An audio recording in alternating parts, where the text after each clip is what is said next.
session of the calls of Quran, نداءات القرآن.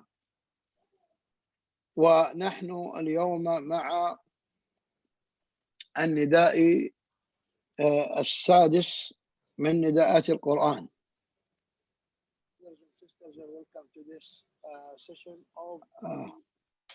أسمع الصوت يرجع إلي الصدى، صوتي أنا يرجع.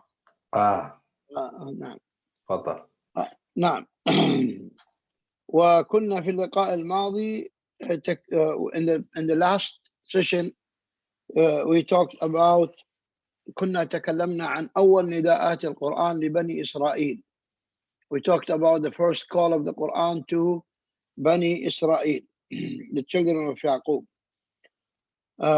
قال الله عز وجل: يا بني إسرائيل اذكروا نعمتي التي أنعمت عليكم وأوفوا بعهدي أوفي بعهدكم وإياي فارهبون. Allah subhanahu wa ta'ala there said, O children of Israel, meaning Yaqub alayhi salam, remember my favor that I have bestowed upon you and that I preferred you over the worlds, i.e. people. ثم جاء النداء الثاني بعدها بآيات قال سبحانه وتعالى: يا بني إسرائيل اذكروا نعمتي التي أنعمت عليكم وأني فضلتكم على العالمين. إذن في الآية الأولى قال: يا بني إسرائيل اذكروا نعمتي التي أنعمت عليكم وأوفوا بعهدي أوفي بعهدكم وإياي فارهبون. So in the first call to Bani Israel, Allah Ta'ala said, O children of Israel, remember my favor which I have bestowed upon you and fulfill my covenant upon you, that I will fulfill your covenant for me and be afraid of only me. هناك أمرهم أن يوفوا أن يذكروا نعمة الله عليهم وأن يوفوا بالعهد الذي مع الله. There in that ayah, in the ayah number 40, Allah Ta'ala called Bani Israel and He reminded them of His favor on them and He commanded them to fulfill the covenant that He took upon them. ثم هنا قال: يا بني إسرائيل اذكروا نعمتي. مرة أخرى يذكرهم النعمة. And here Allah Ta'ala said, O children of Israel, remember my favor that I have bestowed upon you. وأني فضلتكم على العالمين. And that I preferred you over the worlds, i.e. people. فما معنى هذا؟ ما معنى تفضيل الله عز وجل لبني إسرائيل على العالمين? What is the meaning of that Allah Ta'ala preferring Bani Israel above all other people? هذا التفضيل معناه زيادتهم من المزايا والخصائص التي لا يشاركهم فيها غيرهم من الأمم الأخرى التي كانت معاصرة لهم. يعني this preferring from Allah to Bani Israel means that Allah Ta'ala gave them more favors and gave them more characteristics than all other nations who were available in their time. فالفضل الزيادة من الخيرية قال تعالى نعم وأني فضلتكم على العالمين. So Allah Ta'ala يعني favored Bani Israel, and he preferred them over others. بماذا؟ بالآيات والأدلة الكثيرة والرسل والأنبياء الكثر. And Allah Ta'ala preferred Bani Israel with the favors that Allah Ta'ala gave them, the proofs and evidences and signs, and the too many prophets and messengers. فالله عز وجل أنزل عليهم المن والسلوى وظللهم بالغمام في أرض التيه وأنجاهم من العذاب المهين من فرعون وفجر لهم من الحجر 12 عينا وأغرق عدوهم وأنجاهم إلى غير ذلك من الآيات. So Allah Ta'ala favored them by many favors. The first is that Allah Ta'ala survived them from the humiliation of their enemy Fir'aun, and Allah gave them al-man and al-salwa. These are bird and fruit, and Allah Ta'ala shaded them with the clouds when they were in the land of loss, when they crossed the river, the river of Nile, and they crossed to the other side, and there it was a new land to them. They didn't know it. So Allah Ta'ala shaded them with the clouds so that the sun does not harm them with the heat, with the extreme heat of the Sinai desert. وأيضا جعل فيهم الأنبياء, and also Allah subhanahu wa ta'ala gave them many prophets and messengers, as Allah subhanahu wa ta'ala said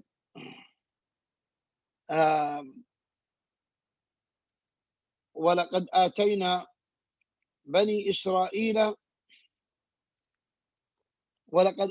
بني إسرائيل الكتاب والحكم والنبوة ورزقناهم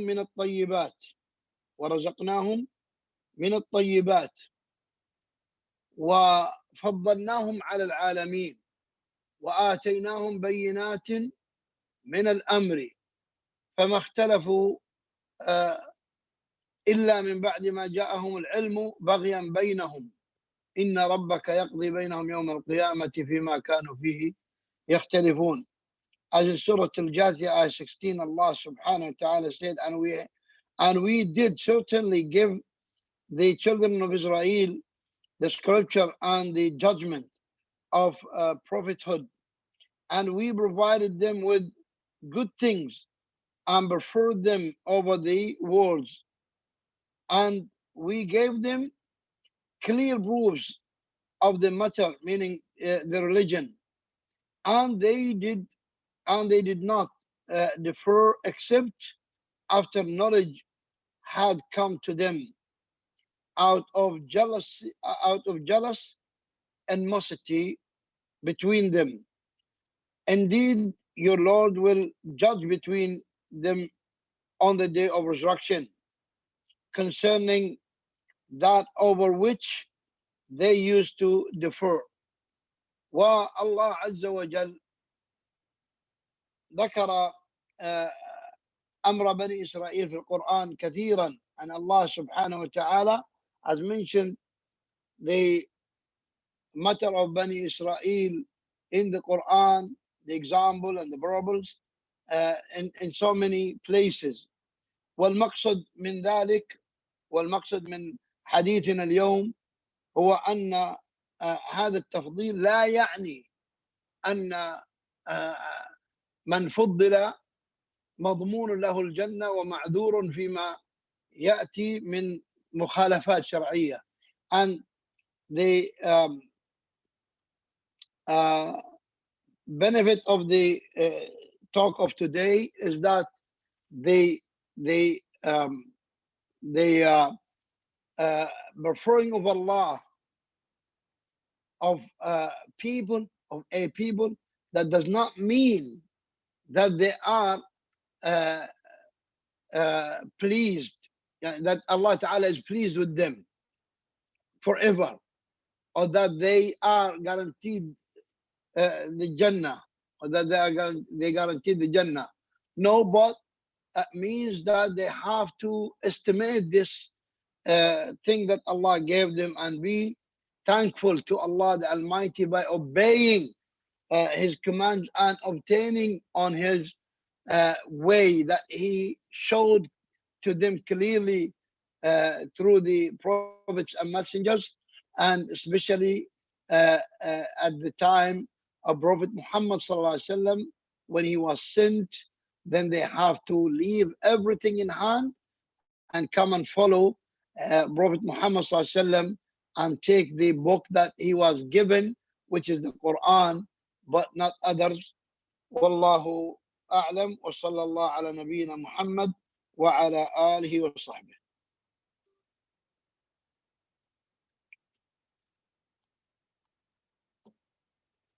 أحسن الله إليك شيخنا وبارك الله فيك. نبدأ بالأسئلة إن شاء الله. نعم وعليكم. بارك الله فيك. طيب, so we start with the questions. The first question here from Zoom. Someone is saying, Assalamu alaikum wa rahmatullahi wa barakatuh. What is the minimum length? What is the minimum length requirement of a beard? And can we dye our beards black if we form white hairs? Barakallahu fiqh.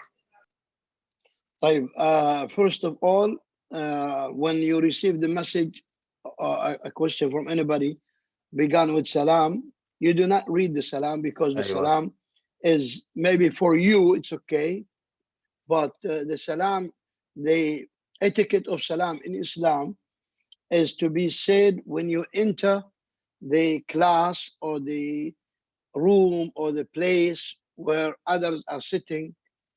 Then you say the salam, as the Prophet ﷺ said, إذا دخل أحدكم المجلس فليسلم فإذا أراد أن ينصرف فليسلم فليست الأولى بأحق من الثانية. When one of you enters a place of sitting, a room or something like that, where people are sitting, then let him to give the salam.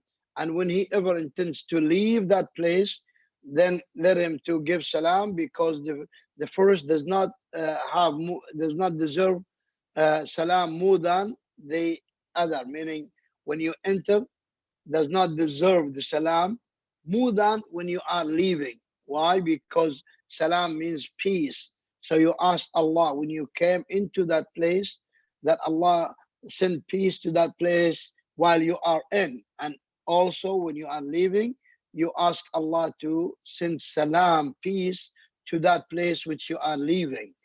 And this is just a reminder. So if in case the questioners send the written question with preceded with salam, you should not recite the salam. You can respond to their salam, say wa alaikum salam, or you just read the question, inshallah. Now to this question, and this is a clarification to all. And the question here says, up to what length the man can leave his beard extend?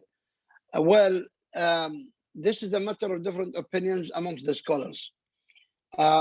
Some scholars say that what is longer than the vest, if you can't see me, my beard never go even half of my vest, but in case if you have a long beard that comes below the vest, some of the scholars say you can cut what is longer than the vest, your own vest. But and they take as a proof for that what Abu Hurairah and Ibn Umar and some others have done in Hajj. Now, those who said you can take over the vest, they differed also in two different opinions. One says that is generally, and the other said no, it is only in Hajj. On the 10th day of Hajj, when you shave your beard, your head, you can trim your beard, which yani goes longer than the best. Uh, so those who said you can, they said they went into different opinions. One said only when you are in Hajj, and others said generally at any time.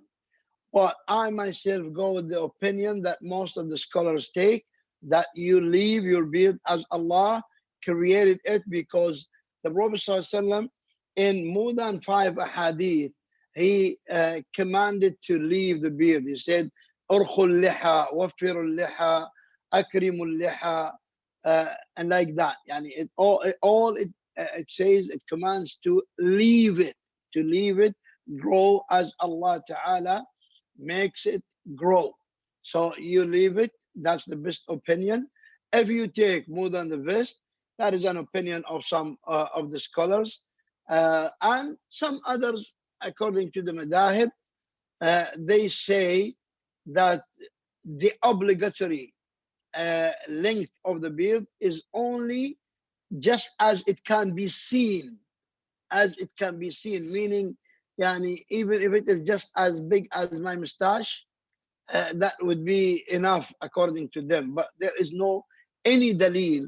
It's only, yani, they take it linguistically, and they take it, yani, with kind of understanding. However, the clear verdict, the wording of it, it says leave it. It says leave it. Do not take. And the practical sunnah, uh, yani, proves that you don't take, even in Hajj, because Jabir alayhi salam, who described, as in Sahih Muslim, described the Hajj of Rasulullah in detail, not only Jabir, but all those who reported the hadith of the journey of Hajj, they all, uh, none of them said that the Prophet ﷺ has taken anything of his beard. Aisha radiallahu anha described those moments when he sallam, came from Muzdalifah, stoned the Jamrat al-Aqaba, slaughtered his sacrifice, the hadi, and then he came to the barber, and he said to him, shave my head, begin from the right side, begin in the name of Allah. And he used to collect his hair, to hold it, to gather it, and then he distributed to the Sahaba, as it is yani a barakah, because it's from Rasulullah Sallallahu Alaihi Wasallam. And there are many other hadith shows that everything from Sallallahu Alaihi Wasallam is barakah. And when we say everything which is normally, naturally, yani, is not something people yani find it bad. I mean, it's not like what the person does in the toilet, but it is like the sweat, the saliva, the hair.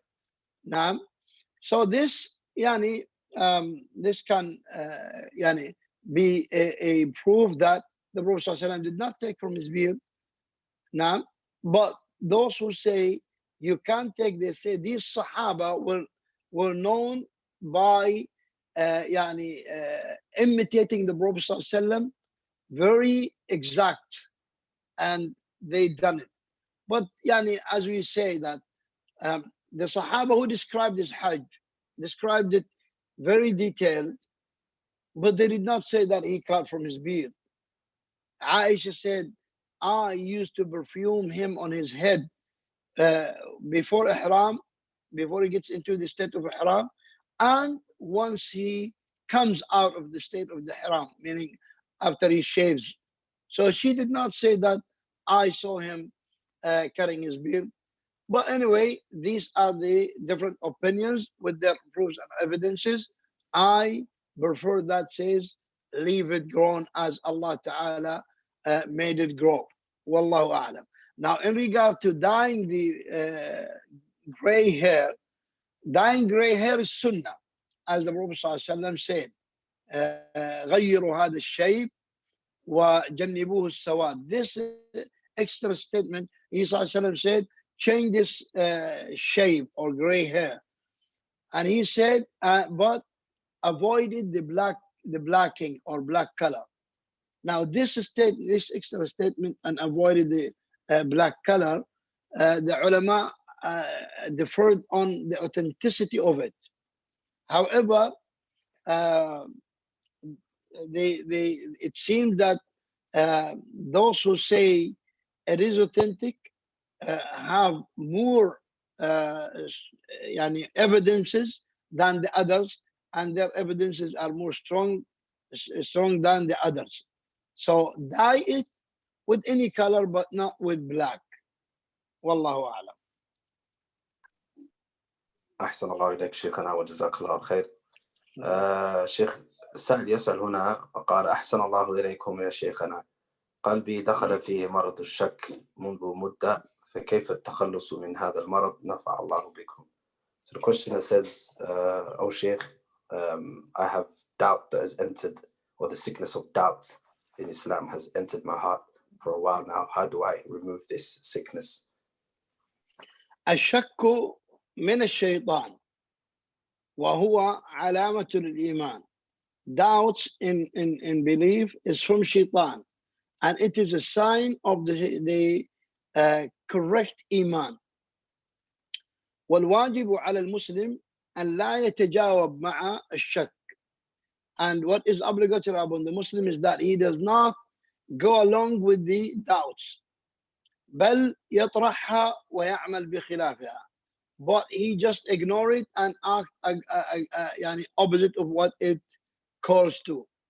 وعليه بكثرة قراءة القرآن، لأن الله عز وجل يقول: ألا بذكر الله، يقول الله عز وجل: الذين إذا ذكر الله وجلت قلوبهم وإذا تليت عليهم آياته زادتهم إيمانا وعلى ربهم يتوكلون. وقال في الآية الأخرى: ألا بذكر الله تطمئن القلوب.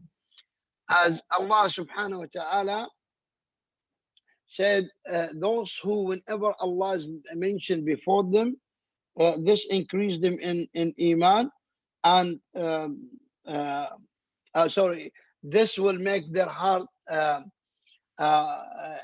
become humble and humiliate to their Lord, and whenever the ayat of Allah is recited before them, it turns their heart, or it increases their iman. والله عز وجل قد ذكر في القرآن أن هذا القرآن هدى وشفاء لما في القلوب. And Allah subhanahu wa ta'ala mentioned in the Quran that this Quran is a heal or curing for the hearts. كما قال الله عز وجل, as Allah subhanahu wa ta'ala said: يا أيها الناس قد جاءتكم موعظة من ربكم وشفاء لما في الصدور وهدى ورحمة للمؤمنين. All you who believe, here comes to you a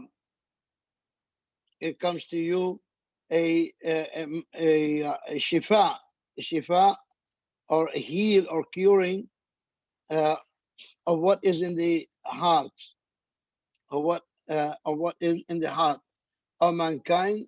There has come to you the instruction from your Lord, and healing for what is in the breast, meaning the heart, and guidance and mercy for the believers. So, as we said, it is a sign of good belief. So you are a believer. Then this ayah is dealing with you. It's talking about you, as Allah subhanahu wa ta'ala said. And here Allah subhanahu wa ta'ala said, as in Surah Al-Isra, وننزل من القرآن ما هو شفاء ورحمة للمؤمنين ولا يزيد الظالمين إلا خسارة. And we send down of the Quran that which is healing and mercy for the believers, but it does not increase the wrongdoers except in loss. So, إذا علمت أن هذا من دلائل صحة الإيمان. So you know now that this is from the indications of the uh, proper iman or correct iman. وعلمت ما يزيل عنك هذا البلاء وهو الشك. And you already know what removes from you this trial, which is the doubt. وهو قراءة القرآن. And that is reciting the Quran. وأيضا عليك بالأذكار. And also you need to keep on saying the remembrance of Allah. وعليك بالدعاء. And you need to focus on دعاء. فإن نبي الله إبراهيم عليه السلام قال في دعائه وجنبني وبني أن نعبد الأصنام، وهو الذي حطم الأصنام وتبرأ من أهله من أبيه وقومه من أجل أنهم يعبدون الأصنام، ومع ذلك كان يخشى على نفسه وكان يدعو ربه أن يجنبه عبادة الأصنام، يجنبه وذريته عبادة الأصنام. So Ibrahim alayhi salam asked his Lord to distance him and his children from worshipping the idols, although he came to destroy the idols, and he freed himself from his father and his people because they were worshipping idols. And he used to ask Allah to distance him from worshipping idols. And so we all need to ask Allah constantly. والنبي محمد صلى الله عليه وسلم كان أيضا يسأل ربه سبحانه وتعالى أن يثبته، يقول يا مقلب القلوب ثبت قلبي على دينك. And Prophet Muhammad صلى الله عليه وسلم used to ask his Lord, saying, "Oh, you who turns the hearts, keep my heart firmly stable on the iman." So you need to ask Allah. إذا تحتاج أن تسأل الله كثيرا. أسأل الله لي ولك الثبات وزيادة الإيمان واليقين والعلم المزيل للشك، إنه سبحانه وتعالى ولي ذلك والقادر عليه. اللهم آمين. Jazakallah khair, Shaykhana. We have another question here from a sister on YouTube. Barakallahu fiqh, Shaykh. How can a person renew their intentions and sincerity when it comes to seeking knowledge? This is a good question. It's not only seeking knowledge. Shaitan is there, and Shaitan promised Allah, the Almighty, that he will stay for the believers, for the children of Adam, the believers from the children of Adam, on the right path. And the right path has many different stations. One main station of them is seeking knowledge, and also prayers and fasting and zakah, and all the duties of Islam are stations of the straight path. So Shaitan said he is going to stay on that path to make them divert to other ways, which only take and lead to Jahannam, as Allah subhanahu wa ta'ala said, warning from these ways of Shaitan. As Allah ta'ala said, وَلَا تَتَّبِعُوا خُطُوَاتِ الشَّيْطَانِ نعم ولا تتبعوا السبل فتفرق بكم عن سبيله، قال وأن هذا صراطي مستقيما فاتبعوه ولا تتبعوا السبل فتفرق بكم عن سبيله. And moreover, this is my path which is straight, so follow it and do not follow other ways, for you will be separated from his way. This has he instructed you that you may become righteous. So uh, you need to remember that it is only the shaitan who wants to make you either stop seeking. No, he wants you to uh, change your intention from being sincere to Allah to showing off, to showing off. But you need to struggle, because it is the shaitan. If you leave your heart for the shaitan to play with it, he will damage it. He will damage it. Yani, let's say that you have a very yani, important device. If you leave it to your animal, animal does not know what device mean, what value of this device mean. So animal will maybe yani, damage it, will definitely damage it. So you need to keep it away from the animal or even a child. Why? Because it's very valuable to you and you don't want it to be misused or mischieved or destroyed by this unwise creation, whether animal or the child, who definitely do not intend to harm you by damaging your device. The shaitan uh, is insincere, insincere. He is a khabith, an evil creation who only intends to harm you, to harm you. And he tries always to make the highest and the worst and the strongest harm to you, which is your heart. So do not leave it for him by saying, oh, I'm not sincere, let me stop, let me stop seeking knowledge. Or don't let him to say, and he continues saying to you and convincing you, oh, these people do not respect me for my knowledge, then let me leave them and abandon them, let me go other place, other people. This all are ways of the shaitan. So always struggle against this for the sake of Allah. Again, ask your Lord. Ibrahim alayhi salam asked Allah. And the Prophet ﷺ used to ask Allah to keep him about sincerity. And he taught us to make that in our adhkar of the morning and evening, to give us more of sincerity for him subhanahu wa ta'ala. And Umar radiallahu anhu used to say in his dua, Allahumma ij'al amali kullahu saliha waj'alhu liwajhika khalisa wala taj'al li ahadin minhu shay.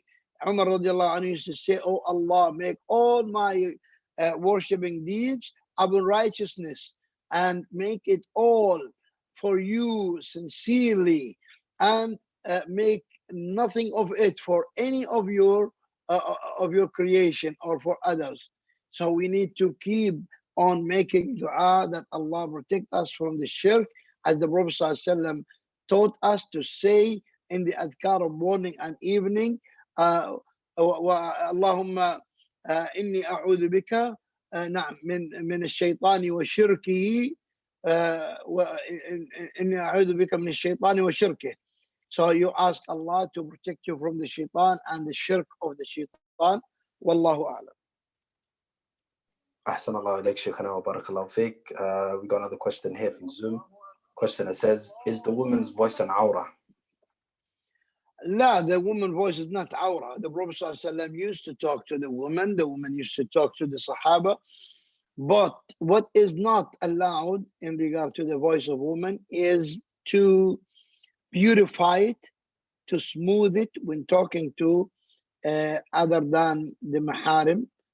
That is not allowed. And whenever the fitna is found, whether with voice, with whatever, it must be stopped, it must be changed, because the fitna is a major factor of destruction on earth, and nothing is used as a tool of misguidance by the shaitan than a woman. As the Prophet ﷺ said, المرأة عورة فإذا خرجت استشرفها الشيطان. The Prophet ﷺ said that the woman is awra. Once she goes out of her house, the shaitan receives her very happy. Why? To beautify it in the eyes of people. So when you go out and speak, or even and if someone calls, or if you speak normally, that is no problem. Voice is not awra, but turning the voice to be attractive, that is the awra. That is the awra. That is the method of fitna, and that is haram. But talking normally, that's normal. That's no problem. Wallahu a'lam. جزاك الله خير شيخنا. وإياك. ما شاء الله الأسئلة كثير اليوم، فإن لا شاء الله بأس إن شاء أنت متى تريد ننتهي إن شاء الله؟ الله كما تحبون. أحسن الله إليك وبارك الله فيك. Another question here says on YouTube, what is the best way to learn how to speak Arabic if one doesn't have a teacher? The best way to learn Arabic is to speak Arabic. If you don't speak, when I learned English, they taught me something very important, because I used to complain to my teachers that I could not learn English. Why? They said, because you are not using it. And they told me that everything you don't, they said language, if you don't use it, you lose it.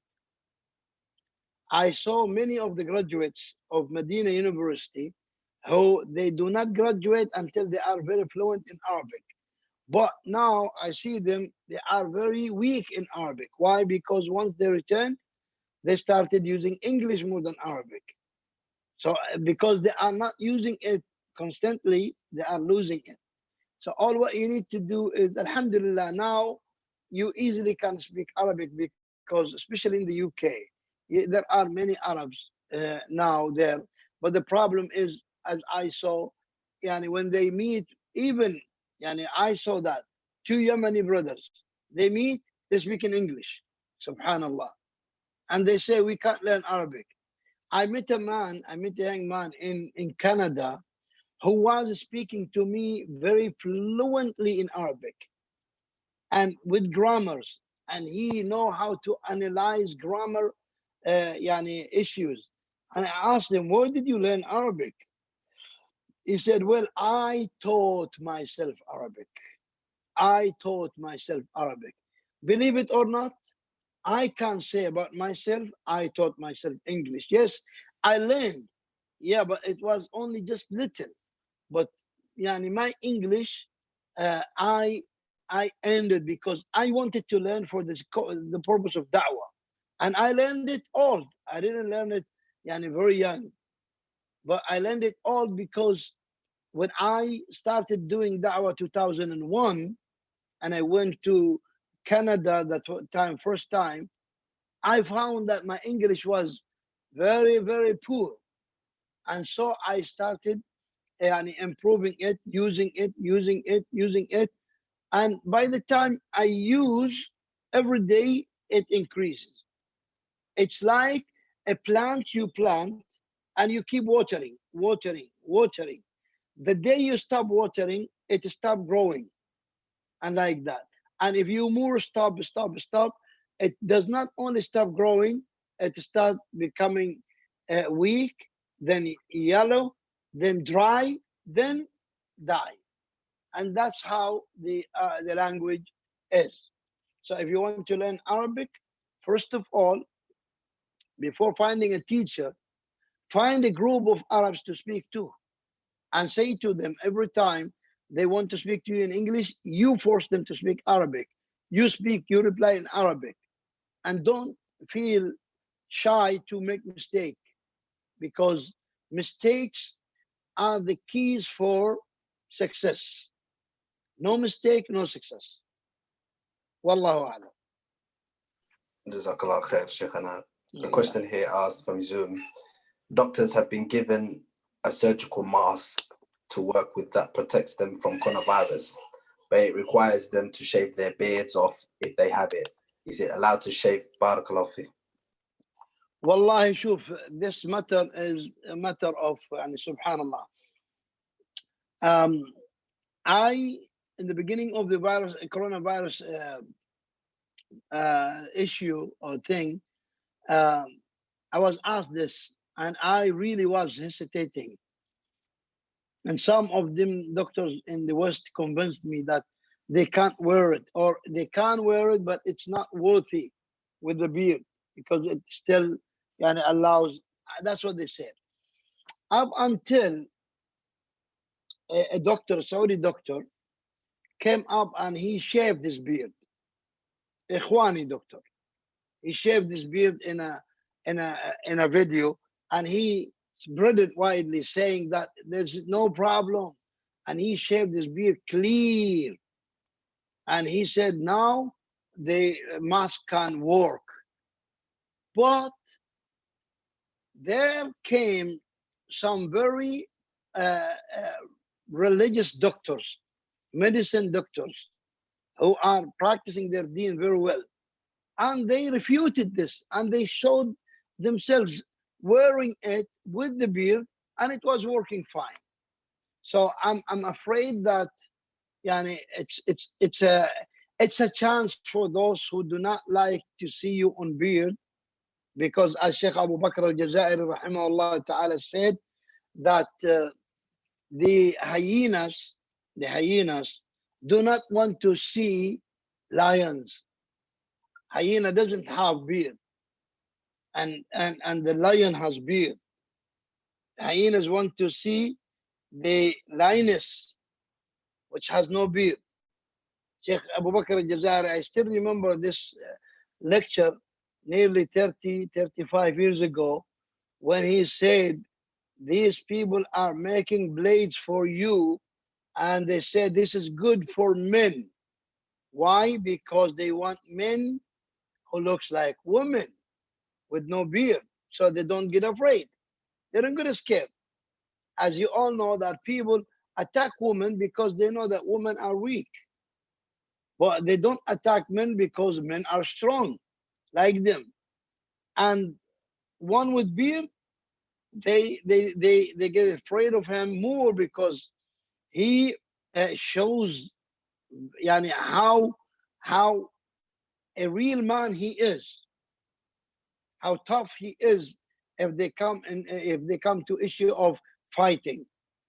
And that's what they don't want. That's what they don't want. And that's why they clean shave their beard, their mustache, to be exactly like women. That's not correct. That's from the shaitan and from the enemies of Islam. And Allah subhanahu wa ta'ala said about the shaitan that he said, and I will command them, making them change the creation of Allah. Look at that. That's what the shaitan said in the Quran. Allah said in the Quran that the shaitan said to Allah that I will command them, making them change the creation of Allah, how Allah created them. So be careful. There is a principle in the fiqh of Islam. الضرورات تبيح المحظورات. Necessities remove forbiddings. Okay. Now, if it is a real necessity, you are the one who can estimate it, you can judge it, because Allah will question you. If you know very well that it can't be worn without shaving beard, then khalas. Shaving beard is not kufr. But if you know that you still can wear it with the beard, then shaving it is haram. If it is too long and you know that wearing it because your beard is too long cannot make it work, if you need to trim it, if you need, not if you want, if you need, then trim it just to the limit that can make the mask go on and work. Now, because your life is very valuable before Allah, and that's why Allah Ta'ala raised the harm from, and He pardoned people when it is a matter of life and death, or even hardship. Wallahu a'lam. أحسن الله إليك شيخنا وجزاك الله خير. Question here asked from YouTube: are both adhan and iqama wajib when praying alone? This is a matter of different opinions amongst the scholars, but of course, it is better for you to call the adhan and iqama, because some of them say that adhan is not necessary, because the masajid are calling the adhan, and the adhan is only to announce the entering of the time of that prayer. But especially for you guys in the West, you in the normal circumstances you cannot hear the adhan. It's not like us here in the Muslim countries, we hear the adhan. But in non-Muslim countries, you're not allowed even to call the adhan in the masajid outside. So anyway, you cannot hear the adhan. And I don't know why people ask about very, very easy thing to do, easy thing to do, and they know that there is a very high impact of it in dunya and in akhirah. In dunya, the Prophet ﷺ told us that the shaitan runs away when he hears the adhan. And also in the akhirah, the adhan is, the wordings of the adhan is dhikr itself. You say Allahu Akbar, Allahu Akbar. Look at that. Allah like it. Allah loves it. And you say Ashhadu an la ilaha illallah, Ashhadu an la ilaha. Subhanallah. How come one hesitate to call the adhan? How long it takes? They sit reading WhatsApp, and they even between adhan and iqamah, I see them even in Medina in the Prophet's masjid, mashallah, they don't want to lose a minute or a second. Even between adhan and iqamah, they still read WhatsApp messages. But adhan, they hesitate. Dhikr, they hesitate. And some of them say, but it is not wajib. Sahih, it's not wajib. But which is better for you, to do this dhikr or to read the WhatsApp messages? Which is better for you? Anyway, I go with the opinion says that if you want to pray, if you are not praying in the masjid, then you call the adhan and call the iqamah. Wallahu a'lam. Jazakallah khair. Barakallah fiik. Another question, Shaykh, here from Zoom. Someone's asking and says, I get bad thoughts whilst praying salah, such as I shouldn't be praying. I get bad thoughts while praying salah, thoughts such as I shouldn't be praying. What can I do about this? Barakallahu fiik. As I said in the previous question, continue your salah, and in your sujood, ask Allah, as the Prophet ﷺ used to say, Ya muqallib al-qulub, thabbit qalbi ala dinik, and read a lot of أعوذ بكلمات الله التامات من شر ما خلق, and inshallah this will go. Jazakallah khair, Shaykhana. Another question here from YouTube. Brother Asif says, we can find in the Sunnah where the Prophet outlines different parts of the awrah. But where do we find that the man has to cover his full awrah during salah? Please include body parts from the hadith. Well, the Prophet ﷺ said, لا يصلي أحدكم ليس على عاتقه من ردائه أو من ثوبه شيء. The Prophet ﷺ said this. He said, let not one of you pray having nothing of his garment, upper garment on his shoulders. So if it is not, shoulders are not allowed to be uncovered. Unnecessarily. So what about the rest of the awrah? And Allah subhanahu wa ta'ala said in the Quran, again, I get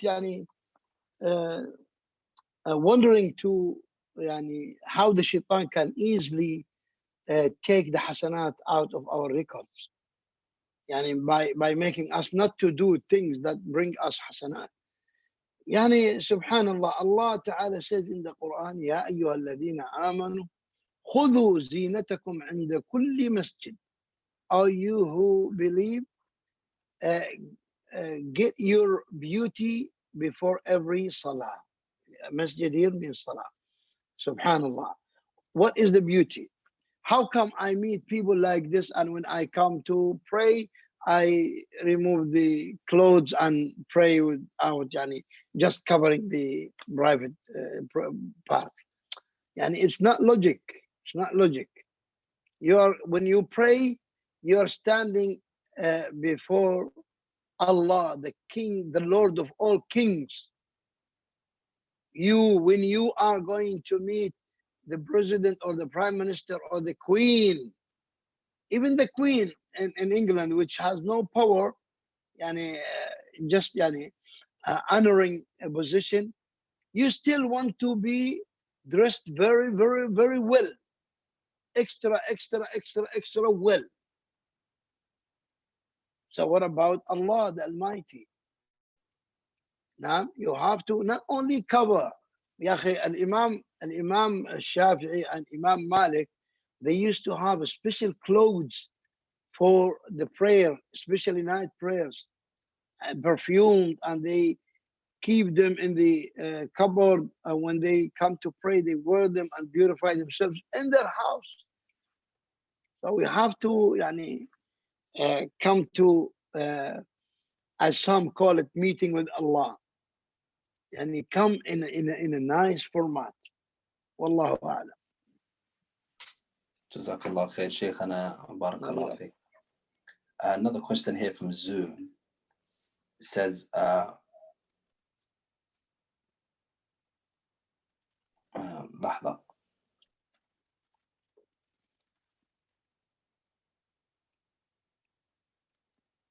نعم. Should the dua for istikhara be done before tashahhud or after the prayer? Now, again, this is a matter of different opinions because of the word dubur. Dubur. And dubur in Arabic could be towards the end of something. Could be just before it finish or after it. But Shaykh al-Islam ibn Taymiyyah clarified this very well. He said, all the adhkar that is said to be, or that is to be said, dubur as-salah, it means after salam. And all the dua that is to be said dubur as-salah, that to be said before salam. Why? Because the Prophet ﷺ said that before salam, there is a time for dua to be accepted. Whatever dua. And that is dua istikhara. And istikhara is very, very important for you. So the best is to say it before salam. Wallahu a'lam. Jazakallah khair, Shaykhana. We have another here from a question from YouTube from a sister. She says, how does one deal with a burnout in seeking knowledge after taking on more than they can bear? How do they get back on track? Barakallah fi. I didn't get the question. Say it again. So the sister is asking, how does one deal with the burnout in seeking knowledge? تكاسل. What does that? تكاسل. فترة هناك هي في فترة في طلبة العلم. So she's sort of exhausted or burnout in seeking knowledge. So how can she get back? طيب the Prophet صلى الله عليه وسلم said لكل عمل شرة ولكل شرة فترة فمن كانت فترته إلى سنتي فقد رشد. He صلى الله عليه وسلم said every deed has a peak and has a weak. Has a peak period or point, and there's a weakness point or a point of weakness. He said, he whose weakness stays within the parameter of my sunnah, then he is upon righteousness, upon good. So as long as your weakness or laziness does not make you get into the sins and the disobediences, then inshallah you are yani good, because the souls and the bodies it gets some sort of um, um, boring of something when it become very accustomed to it, except some people who are exceptional in their life, like Shaykh al-Islam Taymiyyah, uh, يعني many scholars who they only find uh, their tranquility and convenience in the settings of knowledge. But there are people who may become lazy and boring in that. So as long as it does not make you stop acting upon what you learned, then that is okay, because inshallah, by doing what you learned, this will return you to learn more. نعم والله أعلم. Jazakallah khair, Shaykh. And another question here from Zoom. Someone is asking and saying, what's the ruling on buying clothes that are labeled with the words wine red? يعني wine يعني بمعنى خمر. معروف. When لا wine يعني نبيذ. wine red, يعني it says wine red on it, just written. And also another question, it says, when should an engaged couple start planning for their nikah? لكن هل معنى wine في الإنجليزية خمر مسكر أو أنه النبيذ؟ أنا الذي أعرفه أنه نبيذ. أليس كذلك؟ والله ليس في ما يوجد خصوصا في هذا الكلمة. أنا ما رأيت. طيب عموما إذا okay, if there are clothes which have things written on them, could be something bad, and could be something non-beneficial. It is preferable for the Muslim not to wear anything has writings on it, or signs or drawings, or because it either means something, or to you know the meaning, or it may mean something in the minds of others. Because it's not necessarily that everything maybe they write something in a way that their own people who like this way, they know it and become bad. That's why we always say, avoid the clothes that has pictures or drawings or writings on it, because it can be a sign, or it can have a special meaning to special people. Maybe normal meaning, you can read it normally, it's okay. But maybe some groups, they use it for special meaning. Okay? So it is better to avoid it, especially if it is like this, wine, or something like that. Even the things which become commonly used and out of range of what it meant originally. Example, Nike. People today do not know what Nike refers to. Okay, but Nike refers to a god to the old Latins. So they used to have a god called Nike. Okay, and something like that. So to avoid it, that is better.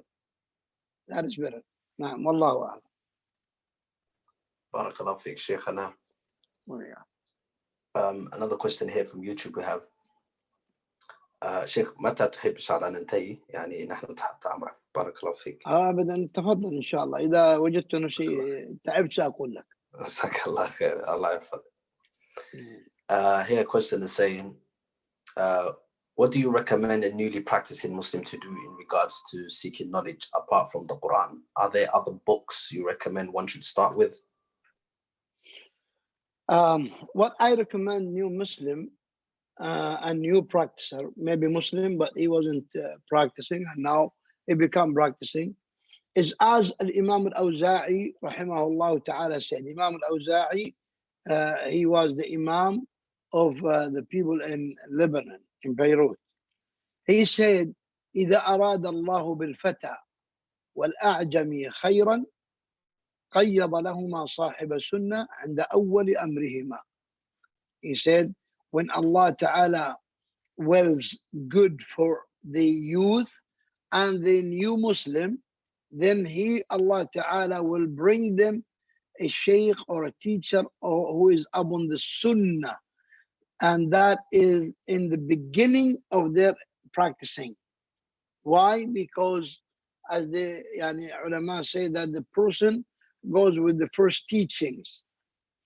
If he is in the beginning studied with Sufis, he's gonna be Sufi, except if Allah Ta'ala takes him out of that. If he goes with Shia, he's gonna continue Shia.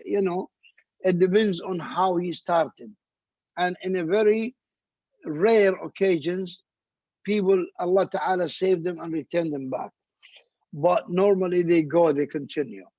This advice means that you better, before looking for a book to study, you look for a Shaykh to study from. Book cannot teach you. The book cannot teach you. The book can help you studying with the Shaykh, who will teach you this book and tell you what it means, how to be learned like that. But to go and just take a book, no, that's a bit harmful. Because especially for new Muslim, there are words, there are terminologies that does not have exact translated meaning in other languages, not necessarily English, but in any other languages. And I can give you, for example, one example. Where Allah Ta'ala says, وَاتَّخَذَ اللَّهُ إِبْرَاهِيمَ خَلِيلًا. All the books of tafsir, the translations of tafsir, it says Allah took Ibrahim as a friend. That's incorrect, improper meaning for the word Khalil. Because the Prophet ﷺ said, لو كنت متخذا خليلا لاتخذت أبا بكر خليلا ولكن صاحبكم خليل الله خليل الرحمن. He said, if I would have taken someone to be my Khalil, I would have taken Abu Bakr. But your companion, meaning himself, is the Khalil of Ar-Rahman. So Abu Bakr is a friend of Rasulullah. We all know that. They have friendship, they are companions, they have companionship. Now, but the Prophet ﷺ said, Khalil is something different, as he is only Khalil of Ar-Rahman.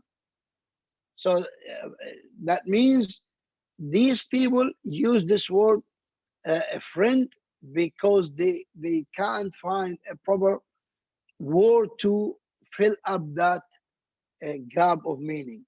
That's why I say better not to read books, but find a good teacher.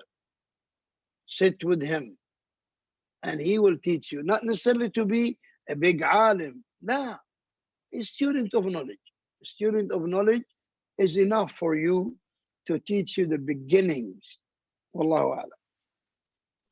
Jazakallah khair, Shaykhana, wa barakallahu feek. Another question here on Zoom asks, some sisters wear a half niqab where the eyebrows and forehead are usually showing, but this isn't considered niqab, or she's asking, is this considered niqab? Is this niqab considered correct?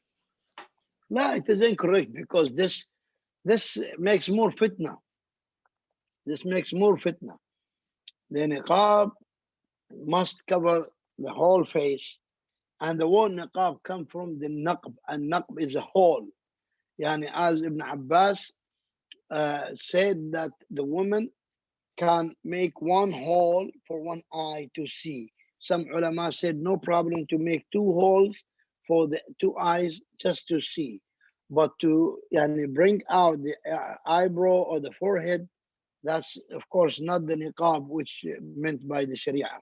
Naam, wallahu a'lam. Barakallah fiqh, Shaykhana. Another question here on YouTube. Someone is asking,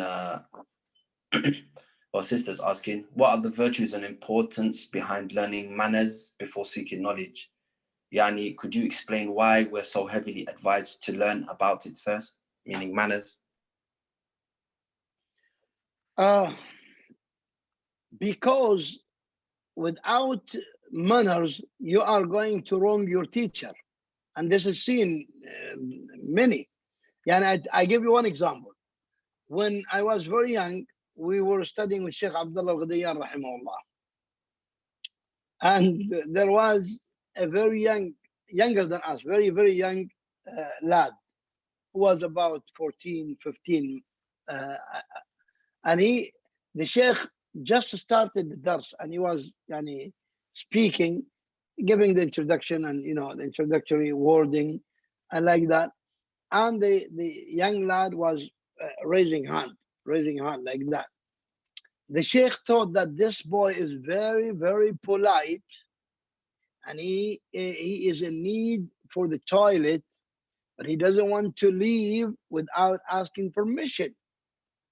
So the Sheikh stopped the dars and he said to him, "Yes, son, what do you want?" And the Sheikh expected that the boy would say, "Excuse me, I need to go toilet." So he said, "Yeah, Sheikh, the hadith you mentioned is da'if." The Sheikh turned very angry. This is out of manners. This is not a good etiquette, not a good manner of seeking knowledge. The Sheikh said to him, "The weak is you. Sit down. You see, you are the weak one, not the hadith. You are the weak one." Maybe the Sheikh knows that he is not perfect. He can make mistake, but this is not the proper way to correct a Sheikh, your Sheikh. Now, that is impolite. So that's why the ulama of the Salaf said we are in need for learning the etiquettes more than us in need for learning knowledge. Because without the etiquettes, one can wrong even his teacher, even the scholars. And I give you another example.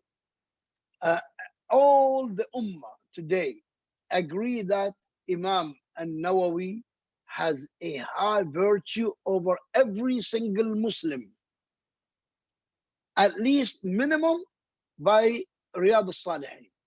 There is no masjid, and maybe most of the houses of Muslims have this book Riyadh al-Salihin. So his virtue is high. Other than his explanation of Sahih Muslim and his work on the chapter labels and his other works like Al-Majmu', like many others, okay?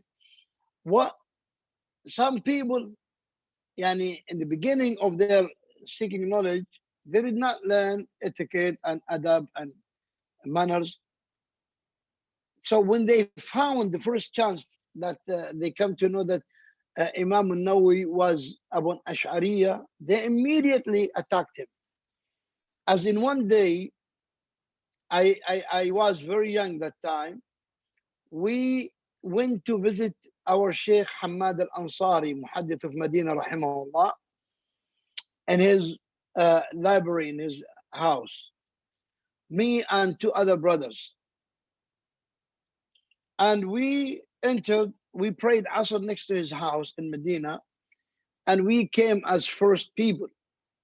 So we came to the library, and there was a coach like the one I'm sitting now of two people, big coach.